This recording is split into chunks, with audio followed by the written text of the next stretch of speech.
அவர்களுக்கான விஷயத்தை இப்போ நான் கொண்டு வரேன். இந்த தமிழில் வந்து பார்த்தீங்கன்னா, தமிழ் மொழினா என்ன, பொதுவான ஒரு விஷயம், தமிழ் இலக்கிய வளம் என்ன அப்படின்னு சொல்லக்கூடிய விஷயத்தை வந்து நீங்கள் தெரிஞ்சுக்கணும். அதே நேரத்தில் நம்ம தேசிய கலை திட்டம் NCF என்று சொல்லுவார்கள். 2005 தான் அந்த NCF வந்து உருவாக்கப்பட்டது. பள்ளிக்கு வெளியே உள்ள வாழ்க்கையை அறிவுடன் தொடர்புபடுத்துதல்னு சொல்லுவாங்க. அப்போ தான் என்ன சொன்னாங்கன்னா தொடக்க நிலை என்று சொன்னார்கள். இந்த தொடக்க நிலை என்ன அப்படின்னு கேட்டிங்கன்னா 1 to 5 வகுப்புகள் என்று சொல்வார்கள். இந்த தொடக்க நிலை வந்து பார்த்திங்கன்னா 1 to 5 வகுப்புகள்.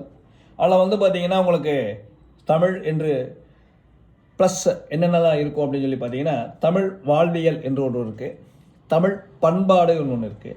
ஸோ இதெல்லாமே பார்த்தீங்கன்னா நம்ம சென்டருக்குள்ளே ரொம்ப கிளியராக இருக்கும். நம்ம சென்டரில் படிக்கிறவரோட எண்ணிக்கை இது வரைக்கும் 1085 பேர் படிச்சிருக்காங்க.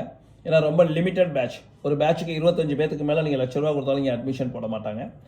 உங்களுக்கு தங்குவதற்கான வசதி இருக்கிறது. இது வந்து காரைக்குடி வித்யஸ்ரீ அப்படின்னு சொல்லுவாங்க. இந்த மகரிஷி பள்ளி அப்படின்னு சொல்லிட்டு ஒரு பள்ளிக்கூடம் இருக்குது. அந்த பள்ளிக்கூடத்துக்கு அருகாமையே இருக்குது. அந்த பள்ளிக்கூடம் தான் இதனுடைய லேண்ட்மார்க். சரிங்களா? சனி ஞாயிறு வகுப்புகள் நடக்கும். ப்ளஸ் வந்து பார்த்திங்கன்னா கடைசி பார்த்திங்கன்னா நவராத்திரி என்று இதில் வந்து ஒரு பிரிவு இருக்குது. 9 நாட்கள் பார்த்திங்கன்னா மாணவர்களுடைய செல்ஃபோனெல்லாம் பிடுங்கி வச்சுட்டு அந்த மாணவர்களுக்கு என்ன பண்ணோம்னா காலையில் ஒரு 4:30 மணிக்கு எழுப்பி விட்டுட்டு நைட்டு வந்து ஒரு 10 இல்லை 11 மணி வரைக்கும் படிக்க வைப்போம். சாப்பாடு டீ எல்லாமே உங்களுக்கு உள்ளே வந்துடும். 9 நாட்கள் அப்படின்னு சொல்லிட்டு ஒரு நவராத்திரி ஒன்று நடத்துவோம். பெரும்பாலும் ஒரு கல்யாண மண்டபத்தை எடுத்து அதுக்கு நடத்துவோம். இதுதான் நம்முடைய சிறப்பு. அடுத்து நம்ம சென்டரை பொறுத்த வரைக்கும் பார்த்திங்கன்னா கழுகு பார்வை, ஈகிள்ஸ் வியூ, இது தமிழ்நாடு அளவில் பார்த்திங்கன்னா PGTRBக்கு நீங்கள் நிறைய கேள்விப்பட்டிருப்பீங்க, டெட்டுக்கு கேள்விப்பட்டிருப்பீங்க. ஸோ இந்த விஷயத்தை வந்து SGTக்கு இந்த வருஷம் கொண்டு வரோம். இவங்களுக்கு தேவையான தங்கக்கூடிய வசதிகளும் சென்டருக்கு அருகாமலே நம்ம செஞ்சு கொடுக்குறோம். ஆண் பெண் என்ற விஷயங்களை கன்சிடர் பண்ணும்போது தனித்தனியாக அவர்களுக்கு அந்த உதவி செஞ்சு கொடுக்குறோம். அடுத்து பார்த்திங்கன்னா இந்த பாட பொருட்களை வந்து நீங்கள் தெரிஞ்சுக்கணும். ஸோ தொடக்க நிலை வந்து 1லேருந்து 5 வகுப்புகளில் வந்து பார்த்திங்கன்னா இந்த விளையாட்டை பற்றியும் கொஞ்சம் கொஞ்சம் நீங்கள் தெரிஞ்சுக்கணும். இதெல்லாம் இந்த எக்ஸ்ட்ரா, இதெல்லாம் வந்து நிறைய பேர் சொல்ல மாட்டாங்க. ஏன்னா அதுக்குள்ளே உள்ள கருத்துக்களை வந்து நிறைய பேர் உள்வாங்கியிருக்க மாட்டாங்க. என்றைக்குமே அரசாணைகளை வந்து சரியாக பார்க்கணும். அப்படி பார்க்கும்போது நாட்டுப்புற பாடலாம் என்ன, இந்த நாட்டுப்புற பாடல்களில் தமிழ்நாட்டு விளையாட்டு வீரர்கள்லாம் எப்படி இருக்காங்க, தமிழ் அறிஞர்கள் யார், தமிழ் பண்பாடு என்ன, தமிழ் மரபு என்ன, தமிழ் வாழ்க்கை என்ன, அடுத்து வந்து தமிழில் இருக்கக்கூடிய மொழி படைகள் என்ன அப்படின்னு சொல்லிட்டு விஷயங்கள்லாம் நீங்கள் வந்து பார்த்துக்கணும். காலந்தோறும் நிகழக்கூடிய மாற்றங்கள் என்ன, இந்த நல்லிலக்க கருத்துக்கள் என்ன இருக்குது தமிழ்நாட்டில், இதெல்லாம் நம்ம வந்து அவசியம் நம்ம வந்து தெரிஞ்சுக்கணும் சார். இதெல்லாம் தெரிஞ்சுக்க வேண்டிய கட்டாயம் நமக்கு இருக்குது. தமிழ் பாடத்திட்டத்தில் கூறக்கூடிய சிறப்புகளை நீங்கள் பார்க்கணும். இதெல்லாம் வந்து சின்ன சின்ன விஷயங்களை நீங்கள் பார்த்துட்டு போயிருக்கலாம். அதை அச்சிட்டதை மட்டும் நீங்கள் பார்க்கக்கூடாது. இதெல்லாம் பார்த்திங்கன்னா இந்த தொடக்க நிலையில் இருக்கக்கூடிய உள்கரு சைக்காலஜிக்கல் பேஸ் என்று சொல்லுவார்கள். இது வந்து NCF நான் ஏற்கனவே நான் சொல்லியிருக்கேன். அந்த வார்த்தையை 2005 ஆரம்பிக்கப்பட்டது. அதிலிருந்து சில கேள்விகள் கேட்பதற்கான வாய்ப்புகள் இருக்குது. கேட்டல், பேசுதல், படித்தல், எழுதல், அடுத்த நடைமுறையில் இருக்கக்கூடியது தானே கற்றுதல், ஓகேலா, படப்பு திறன்கள், ஓகேலா, இதெல்லாம் நீங்கள் வந்து பார்க்கலாம். அது வாலியல் திறன்களில் உணர்த்தக்கூடியது. இதுலேருந்து ஏதாவது ஒரு மார்க் 2 மார்க்குன்னு சொல்லி இருக்கும். நிறைய ஸ்டூடெண்ட் என்ன நினைக்கிறீங்கன்னா 1ஆவதுலேருந்து 5ஆவது உள்ள புத்தகம், 6ஆவதுலேருந்து 10ஆவது இருக்கக்கூடிய புத்தகம் அப்படி மட்டும் தான் பார்க்குறீங்க. பட் எப்படி பார்க்கணும் அப்படின்னு சொன்னீங்கன்னா அதில் அறிமுக சொற்கள் முதல் கொண்டு இதுகளை நீங்கள் வந்து பார்க்கணும். ஸோ அதை எப்படி எந்த பேஸில் பிரிக்கிறாங்கன்னு சொல்கிறத வந்து சென்டருக்குள்ளே உள்ளே வரும்போது நம்ம சொல்லுவோம் சார். சரிங்களா? இதனுடைய திறன் என்ன இருக்கும், பேசுதல் திறன் எப்படி இருக்கும், இல்லை படித்தல் திறன் எப்படி இருக்கும், ஓகேங்களா, அது மாதிரி எழுதல் திறன் எப்படி இருக்கும் சொல்லிட்டு இந்த ஒவ்வொரு பிரிவுக்கும் பிரித்து தான் மார்க் வரும் சார். கொஸ்டின்ஸ் எப்படி கேட்பாங்க, ஏன்னா கொஸ்டினுடைய ப்ளூ பிரிண்ட்டே டிஃப்ரெண்ட்டாக இருக்குது. அது வந்து பார்த்திங்கன்னா சொல்லுக்குள்ள அந்த பொருத்தங்கள் எப்படி இருக்குது, மேட்ச் த ஃபாலோயிங் வருமா அப்படின்னு சொல்கிற விஷயங்கள்லாம் நிறைய விஷயங்களை பார்க்கணும்.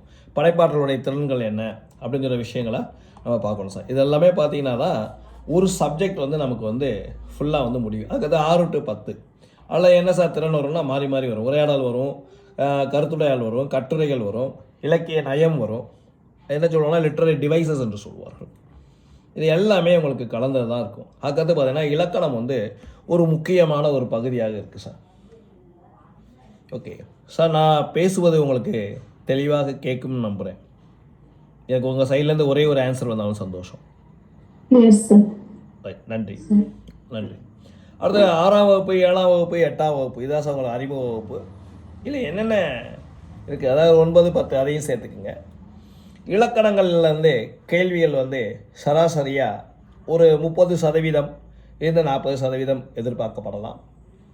அப்படி எதிர்பார்க்கப்படலாம் அப்படின்னு சொல்லக்கூடிய விஷயத்தில் வந்து என்ன சார் இருக்குன்னா, ரொம்ப சாதாரண விஷயம். எழுத்துனா என்ன, உயிர் எழுத்துனா என்ன, மெய் எழுத்துனா என்ன, உயிர்மெய் எழுத்துனா என்ன, சார்பெழுத்துக்கள்னா என்ன, இலக்கிய வகைகள் என்ன, அது பெயர் சொல்லனா என்ன, அணினா என்ன, அடுத்தது சார்பெழுத்தில் வந்து பார்த்திங்கன்னா குற்றியலிகரம், அமரகுறுக்கம், இது மாதிரி வரிசையாக நீங்கள் பார்த்துக்கிட்டே போகலாம். பகுபதம், பகாபதம் இதெல்லாம் பார்க்கலாம். வினைமுற்று, எச்சம், அணி, ஓகேங்களா. ஆகுபெயரை பற்றி பார்க்கலாம், வேற்றுமை தொகையை பற்றி பார்க்கலாம், புணர்ச்சியை பற்றி பார்க்கலாம், பாவகைகளை பற்றி பார்க்கலாம். ஸோ இதெல்லாம் நீங்கள் வந்து என்ன பண்ணலாம்னா, நீங்கள் வந்து கேள்விகள் எப்படி அதுக்குள்ளே இருக்கும் அப்படிங்கிற விஷயத்த நீங்கள் பார்க்கணும். இது மாதிரி ஒவ்வொரு வேர்ட்ஸை திஸ் இஸ் அ திங் இப்படி பார்த்துக்கிட்டே நம்ம போயிட்டு இருக்கும்போது அடுத்த சப்ஜெக்ட் நம்ம இங்கிலீஷ்க்கு வந்துடும். சரிங்களா. ஏன்னா இப்போ வந்து 10வது வரைக்கும் நம்ம வந்து ஓரளவுக்கு பார்த்துட்டோம். அடுத்து இங்கிலீஷ்க்கு வந்துடும். இங்கிலீஷை பொறுத்த வரைக்கும் எப்படி பண்ணியிருக்காங்க அப்படின்னு சொல்லி கேட்டிங்கன்னா, state council of education and research and training of Chennai இவங்க தான் வந்து ஒரு டிராஃப்ட் சிலபஸ் கொடுத்தாங்க.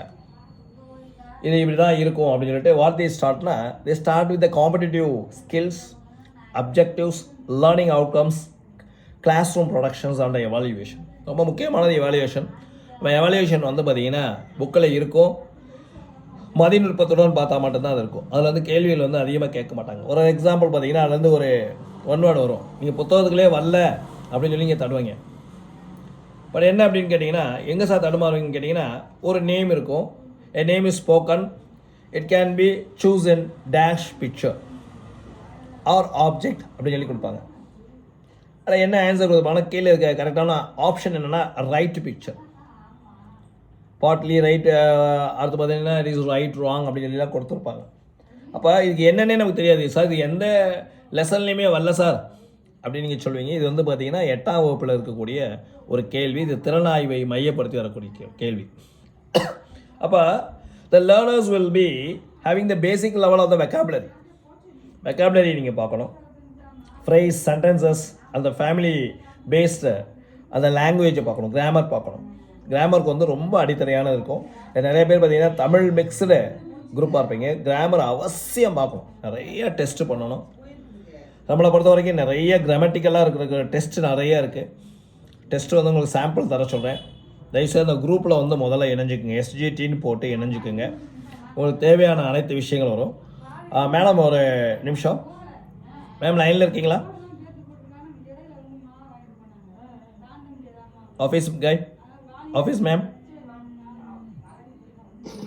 சார் லைனில் இருக்கீங்களாம்மா? எஸ்ஜிடிக்கு ஒரு தனியாக குரூப் ரெடி பண்ணி கொடுங்கம்மா. ஏன்னா நிறைய ஸ்டூடெண்ட்ஸுக்கு வந்து அவங்க எங்கேனாலும் படிக்கட்டும், பட் நம்ம கொடுக்கக்கூடிய தகவல் வந்து அவங்களுக்கு சரியாக இருக்கணும். அவங்களுக்கு தேவையான விஷயங்களை செஞ்சு கொடுங்கம்மா. சரிங்களா? Okay, thank you. ஒரு தனி குரூப்பாக போடுங்க, இல்லை உங்கள் நம்பரை ஷேர் பண்ணுங்கள். யார் உங்களுக்கு மெசேஜ் பண்ணுறாங்களோ அவங்களுக்கு பூரா வந்து இந்த டெஸ்ட் பிடிஎஃப்லாம் கொஞ்சம் ஃப்ரீயாக இருந்தாங்கன்னா போட்டு விடுங்கம்மா. தேங்க்யூ. ஓகே ஓகே சார், நீங்கள் ஸ்டார்ட் பண்ணிங்க மேம். இது மாதிரி பல்வேறு விஷயங்கள் இருக்குது சார். இங்கிலீஷ் இருக்குது, நம்ம ஒவ்வொரு நாள் பார்ப்போம் சார். எல்லாமே சொல்லணும்னா உங்களுக்கு ரொம்ப ஒரு மாதிரி கன்ஃபியூஷன் ஆகிடும். ஸோ மீண்டும் அனைத்து மாணவர்களையும் இந்த வித்யஸ்ரீ, காரைக்குடி வித்யஸ்ரீ உங்களை வரவேற்கிறது. நீங்கள் அனைவருமே வருங்கால ஆசிரியராக மாற வேண்டும் என்று வாழ்த்து கூறி விடைபெறுகிறேன். நன்றி. தேங்க்யூ.